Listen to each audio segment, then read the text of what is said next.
नमस्कार, मैं हूं हरिशंकर व्यास। सेंट्रल हॉल में आपका स्वागत है। राष्ट्रपति ओबामा की दिल्ली यात्रा के बाद आम राय है कि दोनों देशों ने कुछ पाया, गंवाया कुछ नहीं और दोनों के अपने अपने हित सधे। हिसाब से कूटनीति में ऐसी स्थिति तब बनती है जब दो देशों में गहरी छंती हो, जैसे अमेरिका और ब्रिटेन में। लेकिन भारत और अमेरिका के रिश्तों में इतने उतार चढ़ाव रहे हैं कि यह कोई कल्पना नहीं कर सकता था कि ओबामा और नरेंद्र मोदी में ऐसी छनेगी। अमेरिकी मीडिया और जनता के लिए ओबामा की भारत यात्रा बिना मतलब के थी, यह वहां की मीडिया कवरेज से जाहिर है। मगर भारत में हम लोग बम बम है। कहना गलत नहीं होगा कि ओबामा ने देश का दिल जीता है, पर इसमें क्या प्रधानमंत्री नरेंद्र मोदी की दिल जीतने की कला का ज्यादा योगदान नहीं है? प्रधानमंत्री ने हर वह कोशिश की जिससे आपसी रिश्तों के मसले सुलटे और जनता पर अच्छा व मन भावन असर बने। लगभग सभी विवादास्पद मामलों के समाधानों का रास्ता निकला है या दोनों देश उस पर आगे बढ़ेंगे। एटमी करार, रक्षा संधि, हथियार, तकनीक खरीद फरोख्त और विश्व संस्थाओं में भारत की महत्वाकांक्षाओं पर दोनों नेताओं ने बहुत कुछ कर डाला। सो क्या माना जाए कि अमेरिका से अब भारत के वैसे ही रिश्ते हैं जैसे कभी हमारे सोवियत संघ से थे या अमेरिका पाकिस्तान के हैं? मतलब अफगानिस्तान के मामले में हम अमेरिका की चाह अनुसार भूमिका को तैयार है या नहीं? अमेरिका हमारी सामरिक रक्षा जरूरत के अनुसार पाकिस्तान व चीन पर दबाव बनाएगा या नहीं? आज इस पर चर्चा है, मगर उससे पहले गपशप और खास सुर्खियां है। शुरुआत सियासी गपशप से करते हैं।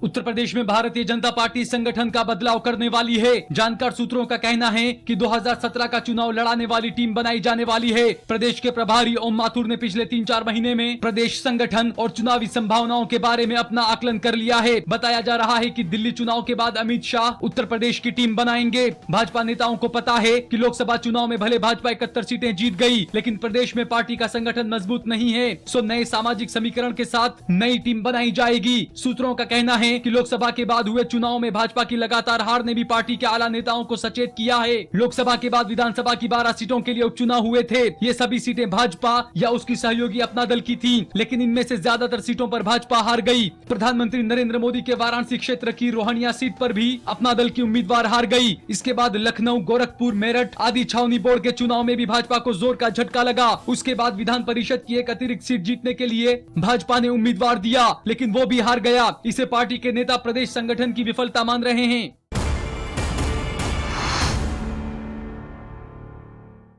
जम्मू कश्मीर में नई सरकार का बनने का रास्ता साफ हो रहा है। राज्यसभा की 4 सीटों के लिए होने वाले चुनाव के समीकरण से साफ होता दिख रहा है कि पीडीपी और भाजपा मिलकर सरकार बनाएंगे। भाजपा ने राज्यसभा की 2 सीटों के लिए उम्मीदवार उतारे हैं। उसकी अपनी संख्या के आधार पर वो बड़ी मुश्किल से जोड़ तोड़ करके एक सीट जीत सकती है। दूसरी सीट उसे पीडीपी ही जिताएगी। पहले से ही कहा जा रहा था कि राज्यसभा के चुनाव में दोनों पार्टियां करीब आएंगी और उसके बाद मिलकर सरकार बनाएंगी। दूसरी ओर जम्मू कश्मीर के पूर्व मुख्यमंत्री और नेशनल कॉन्फ्रेंस के नेता उमर अब्दुल्ला कांग्रेस के एहसान का बदला चुका रहे हैं। कांग्रेस उपाध्यक्ष राहुल गांधी की वजह से उनको लगातार 6 साल राज करने का मौका मिला था। इस एहसान के बदले उमर कांग्रेस को राज्यसभा की एक सीट का तोहफा दे रहे हैं। जम्मू कश्मीर की सभी 4 सीटों के लिए चुनाव होना है। इन 4 सीटों के लिए 3 अधिसूचना जारी हुई है। जिन 2 सीटों के लिए अलग अलग अधिसूचना जारी हुई है, उनमें एक सीट के लिए 49 वोट की जरूरत है। सो वो दोनों सीटें तो भाजपा और पीडीपी के पास जाएंगी। बाकी 2 सीटों के लिए एक अधिसूचना है और उनमें हर सीट के लिए 29 वोट की जरूरत है। कांग्रेस और एनसी को मिलाकर 27 वोट बनते हैं और उनको 3 निर्दलीय विधायकों का समर्थन मिल सकता है। उमर चाहते हैं कि कांग्रेस के गुलाम नबी आजाद इस सीट पर जीतें और राज्यसभा में विपक्ष के नेता बने रहें।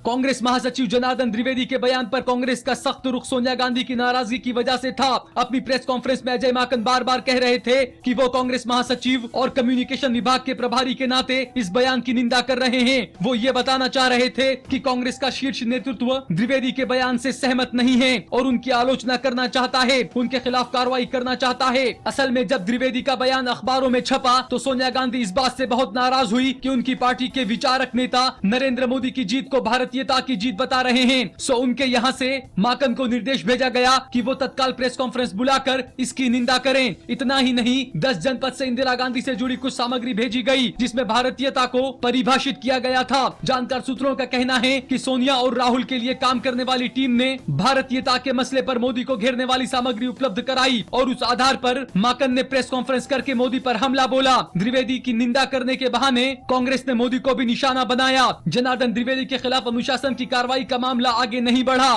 फिर भी उन्होंने अनुशासन समिति के प्रमुख AK एंटनी से भेंट करके अपनी सफाई इसलिए दी क्योंकि उनके बयान से सोनिया गांधी आहत हुई थी। अब आज की सुर्खियां ये लीक से कुछ हटकर है और इनसे देश की दशा दिशा को बूझ सकेंगे। आम आदमी पार्टी के राष्ट्रीय संयोजक व पार्टी के मुख्यमंत्री पद के दावेदार अरविंद केजरीवाल ने आशंका जताई है कि आपके खिलाफ पिछली बार की तरह दिल्ली विधानसभा चुनाव के कुछ दिनों पहले फर्जी स्टिंग ऑपरेशन सामने आ सकते हैं। केजरीवाल ने कहा कि इस बात की शिकायत वो चुनाव आयोग से करेंगे। गौरतलब है कि 2013 के दिल्ली विधानसभा चुनाव से ऐन पहले आपके कुछ दिग्गज नेताओं के स्टिंग ऑपरेशन सामने आए थे, जिनमें कुमार विश्वास और शाजिया इल्मी भी शामिल थे। केजरीवाल ने कहा कि इस बार भी विपक्षी पार्टियां हमारे 6 उम्मीदवारों के खिलाफ स्टिंग ऑपरेशन करने की साजिश रच रही हैं। उन्होंने कहा कि चुनाव से पहले जनता को गुमराह करने के लिए ये साजिश रची जा रही है। लोक जनशक्ति पार्टी के प्रमुख व केंद्रीय खाद्य एवं जन वितरण मंत्री रामविलास पासवान ने कहा है कि बिहार का आगामी विधानसभा चुनाव प्रधानमंत्री नरेंद्र मोदी के नाम पे लड़ा जाएगा। पासवान ने बीजेपी को एनडीए में बड़ा भाई और नरेंद्र मोदी को एनडीए का सर्वमान्य नेता बताते हुए आज कहा कि बिहार विधानसभा चुनाव उनके नाम पर लड़ा जाएगा और वही मुख्यमंत्री पद के लिए नाम भी तय करेंगे। पटना में आज उन्होंने मीडिया से कहा कि देश के दूसरे राज्यों में हुए विधानसभा चुनाव के तर्ज पर ही इस साल के अंत में प्रस्तावित बिहार विधानसभा चुनाव उनके नाम पर लड़ा जाएगा। पासवान ने कहा कि बिहार में विधानसभा चुनाव को लेकर एनडीए के घटक दलों के बीच सीटों के बंटवारे का कोई मुद्दा नहीं है। उन्होंने कहा कि हमारा एक ही लक्ष्य है कि वर्तमान राज्य सरकार जाए और यहां पर एनडीए की सरकार बने।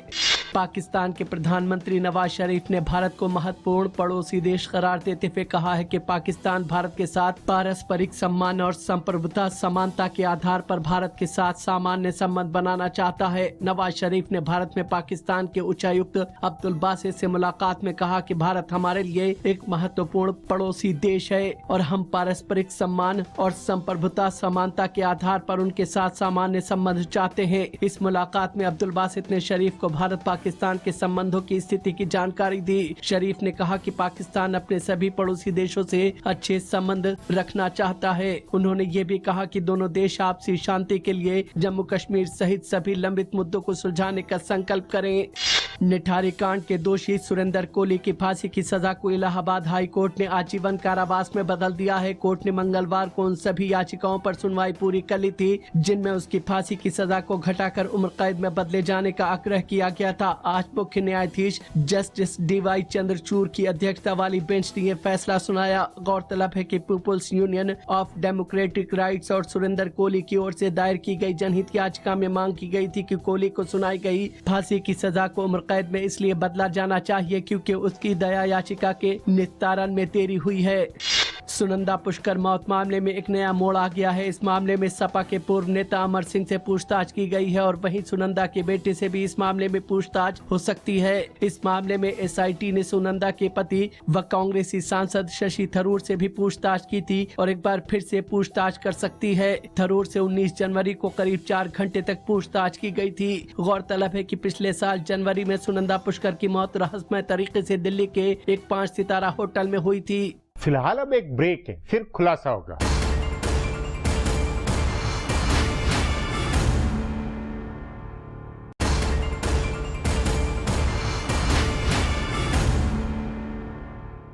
दो देशों के रिश्ते 2 दिन में नहीं बदलते। फिर भारत और अमेरिका के संबंधों में कई पुरानी मनोवैज्ञानिक गांठें हैं। प्रधानमंत्री नरेंद्र मोदी की कूटनीति को लेकर यूं भी अपने यहां कांग्रेस व लेफ्ट की बाधाएं है। उधर अमेरिकी प्रशासन में भारत से असहज रहने वाले नेताओं की कमी नहीं है। इसलिए रिश्ते सुधरते सुधरते ही सुधरेंगे। इस पर आगे चर्चा करें उससे पहले देखें मेरा एक खुलासा।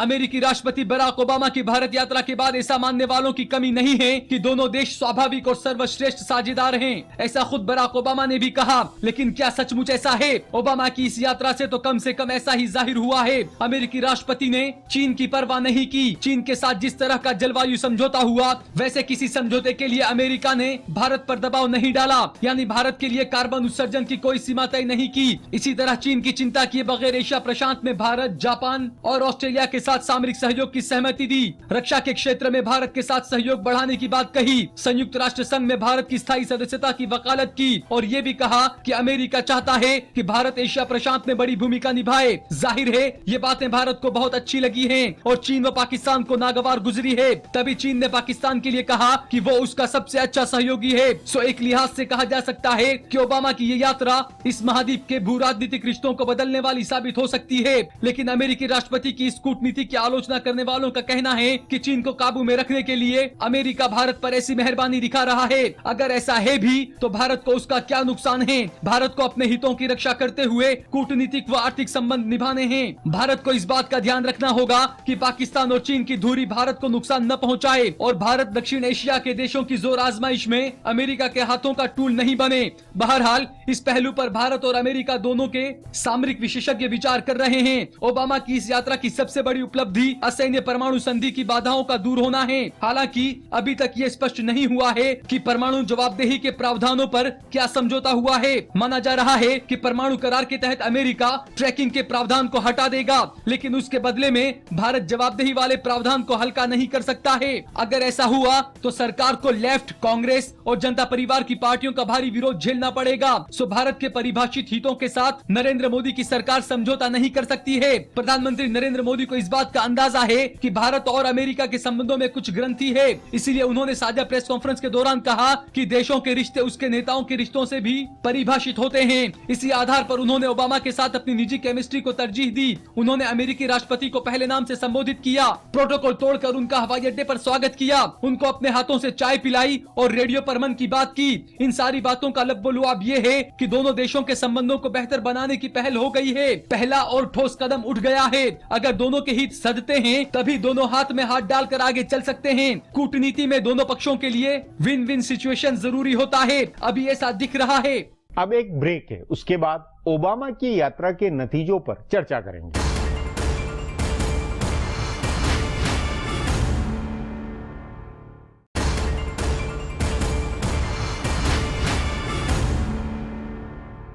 प्रधानमंत्री नरेंद्र मोदी वैश्विक नेताओं से रिश्ते बनाने में प्रोएक्टिव है। 8 महीनों में निज कूटनीति से उन्होंने विदेश नीति में जो कुछ किया है वह आश्चर्यजनक नहीं है। बावजूद इसके सवाल है कि इन सब के नतीजे में चीन, पाकिस्तान के मुकाबले में और पूरे दक्षिण एशिया में हमारा क्या रोल बनेगा? क्या हम अमेरिका के सामरिक साझेदार हो गए हैं? इस पर चर्चा के लिए आज मेरे साथ वरिष्ठ पत्रकार सुब्रत भट्टाचार्य है।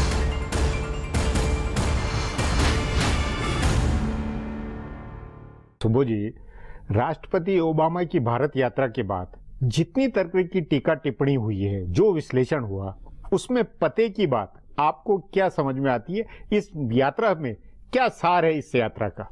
यात्रा तो अच्छी रही और अब आशाएं बढ़ गई हैं। मोदी जी से लोगों की आशाएं भी हैं, प्रत्याशाएं भी हैं, ये कहीं हताशा की ओर न चली जाए। क्योंकि 2014 में लोग धड़ल्ले से कहते थे कि मोदी कैन डिलीवर। 2015 शुरू हुआ है, अब 8 महीने हो गए हैं, तो लोग धीरे से पूछते हैं कैन मोदी डिलीवर?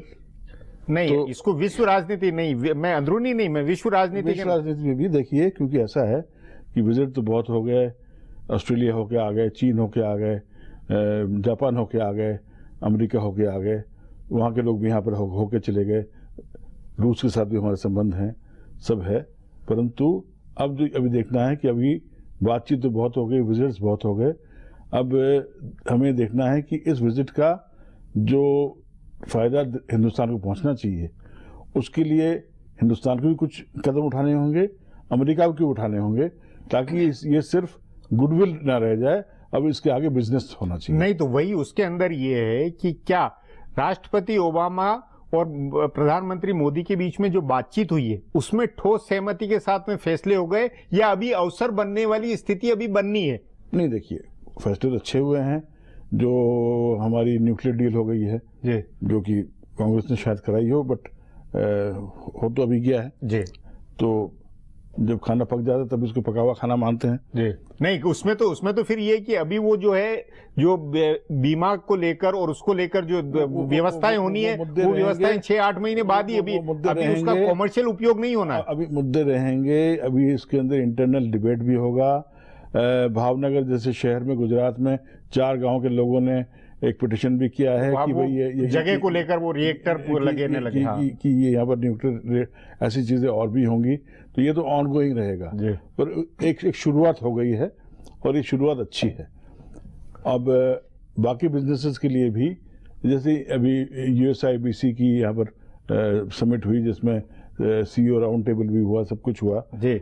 असली बात है कि जैसे solar power, clean energy, climate change, इन सब कुछ चीज़ों पे तो बड़ी अच्छी बातें हुई हैं। परंतु हम जो सोच रहे थे कि मेक इन इंडिया के लिए सबसे बड़ा तो हम चाहेंगे कि डिफेंस कोलैबोरेशन हो जाए, उस पर अभी तो सिर्फ बातें ही हो रही हैं।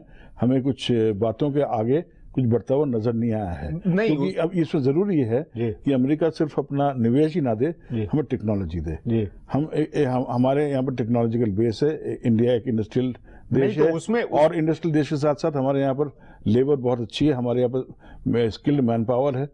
हमारे स्किल्ड मैन पावर जाके अमेरिका तक में काम कर रही है। नहीं, उसमें मेरा ये कहना है कि ये सब वो है, ये चाहते हैं तमाम बातें, लेकिन राष्ट्रपति ओबामा ने ये कहा कि जिन कारणों से ये संभव अभी तक नहीं हुआ, उन कारणों को दूर करने की, उन बाधाओं को दूर करने की हमें जो व्यवस्थाएं करनी है, उसको लेकर सरकार में या इसके बाद के यात्रा के बाद के एजेंडे में क्या कुछ जरूरी है? देखिए, ऐसा है कि जब मियाँ बीबी राजी तो क्या करेगा खाजी।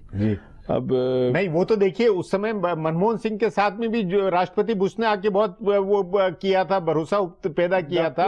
इसी तरह बिल क्लिंटन आए थे, तब वाजपेयी जी की सरकार हो या उनकी सरकार, उस समय भी बहुत काम हुआ। उन सरकारों के पास अपना बहुमत नहीं था जी। इस सरकार के पास अपना बहुमत। मतलब ये बहुमत का एक फर्क है, जिसके का फर्क है। और मोदी जी के नजरिए का भी जरा फर्क है, क्योंकि वो वाजपेयी जी और मनमोहन सिंह जी थोड़े शिष्ट थे। अब शिष्टाचार तो इनमें भी है, पर शिष्टाचार के अलावा भी और भी कुछ है कि भाई इनका ये है कि हमने कुछ करके दिखाना है, और उसके लिए जरूरी है कि उस क्षेत्र में भी कुछ आई कैन वी कैन वाली बात है। हाँ, तो क्योंकि ये जब से सत्ता में आए हैं, इनको ये लगा है कि मुझे कुछ कर दिखाना है, कुछ छाप छोड़ के जानी है। तो वाजपेयी जी एक सुलझे हुए पॉलिटिशियन थे। वो प्रधानमंत्री अगर ना भी होते, आज इस देश के बहुत वरिष्ठ नेता होते। हाँ, डॉक्टर मनमोहन सिंह एक बहुत बड़े इकोनॉमिस्ट हैं, वो अगर प्राइम मिनिस्टर ना भी बने होते तब भी शायद उनका नाम इस देश में रहता। मोदी जी एक राजनीतिक व्यक्ति हैं, वो एक पॉलिटिकल वर्कर हैं, वो नीचे से ऊपर आए हैं पॉलिटिक्स करते हुए, और उन्होंने गुजरात में अपना एक्सपेरिमेंट अच्छा चलाया था, और वो चाहते हैं कि वो गुजरात का एक्सपेरिमेंट पूरे देश में हो। मतलब आपके अनुसार जो व्यक्तित्व नरेंद्र मोदी का है, जो सोच है, उसके कारण विदेश नीति के मामले में और ये जो तमाम दुनिया के अंदर जो उम्मीद बंधी है वो पूरी होगी। देखिए, अंग्रेजों ने इस शहर का नाम नई दिल्ली रखा था, हालांकि ये कोई नई दिल्ली नहीं है, 7 दिल्लियां रह चुकी हैं, पता नहीं कब से लेके। मोदी जी जब से सत्ता में आए हैं, वाकई में दिल्ली नई दिल्ली बनी है। एक नई दिल्ली को हम देख रहे हैं पिछले 8 महीनों से, और उसका कूटनीतिक मायनों में भी आप दुनिया देख रही है कि एक नई दिल्ली है जी। अब न्यू दिल्ली का एक जो सार है वो हो गया, it is indeed a New Delhi ji. और उसके कारण ये उम्मीद है कि जो विदेश नीति में या जो रिश्तों के अंदर जो पिछले 67 साल से जो चला आ रहा था, उसमें बुनियादी परिवर्तन होते हुए आप महसूस कर रहे हैं। हर चीज बुनियादी परिवर्तन हो रहा है, क्योंकि देखिए हमारी नींव बहुत तगड़ी है। अगर आगे बिल्डिंग बनाने वाला तगड़े हाथ से काम करेगा, देखिए आशाएं हैं, प्रत्याशाएं हैं, इनके आगे हताशाएं भी आ सकती हैं, दुराशाएं भी आ सकती हैं जी। तो अब मोदी जी को अब करके दिखाना है जी। और जो है, नहीं, पर करके दिखाने में आपने ये बात कह दी है कि वो तो दिल्ली का तो बदल गई, दिल्ली नहीं तो हो गई, ये तो आपने कहा कि हो ही गया। कर रहे हैं, परंतु उसमें सबको इसमें साथ देना है, हर स्टेट को साथ देना है, पॉलिटिकल पार्टी को साथ देना है, क्योंकि अंग्रेजी में कहावत है, अपॉर्चुनिटी नॉक्स बट वंस जी। तो वही बात है कि ये अवसर आया है। ओबामा ने हमें अवसर दे दिया है। अभी अवसर अगर चूक गया तो देखिए विदेशी निवेश के पास जाने की बहुत जगह है। साउथ अफ्रीका है, ब्राजील है, पता नहीं और कौन कौन से देश हैं। उनके पैसों को लगाने के ठिकाने बहुत सारे उसमें तो, हमें अपना अवसर बनाना कि हमारे यहाँ आके लगे, हमारे यहाँ पर रोजगार बढ़े, हमारे लोगों की खुशहाली बढ़े।